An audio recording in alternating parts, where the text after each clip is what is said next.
as much as I put my sexuality out there, I kind of just wish that there was this space for diversity around sexuality. I feel like with our sexualities, they get very much put in a box, and it's, you know, what's your definition? What are the words you use to describe it? What does that look like on a daily basis? Who does that mean you have sex with? Who does that mean you fall in love with?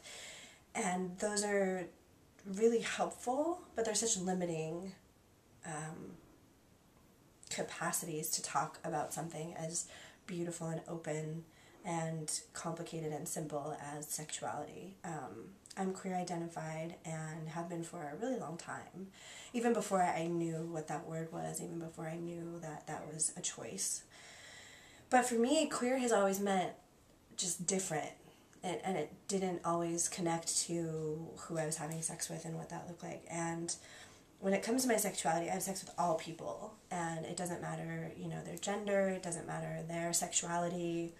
I am most looking to connect with the person and who they are and the energy they're putting out in the world. But that's a really challenging thing to try to express to people and explain to people. And of course, when folks hear queer, they think same-sex sexuality is what that means, or bisexuality.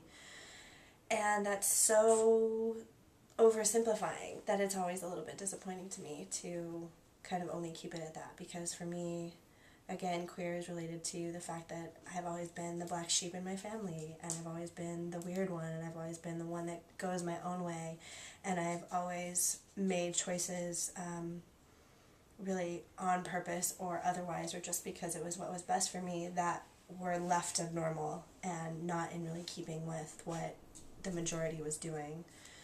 And I think that's just my personality and who I am, and so that's, for me, what it means to be queer. Is it means looking at what's normal, looking at what's average, looking at the choices that the greater world is making, and seeing for oneself what works and what doesn't work about that, and being able to make another choice, and being able to say, even though it's the harder road, even though it's the path that is more complicated and rocky and not supported and maybe going to result in alienation and loneliness, it's what I want for myself, and it's true to me and true to who I am.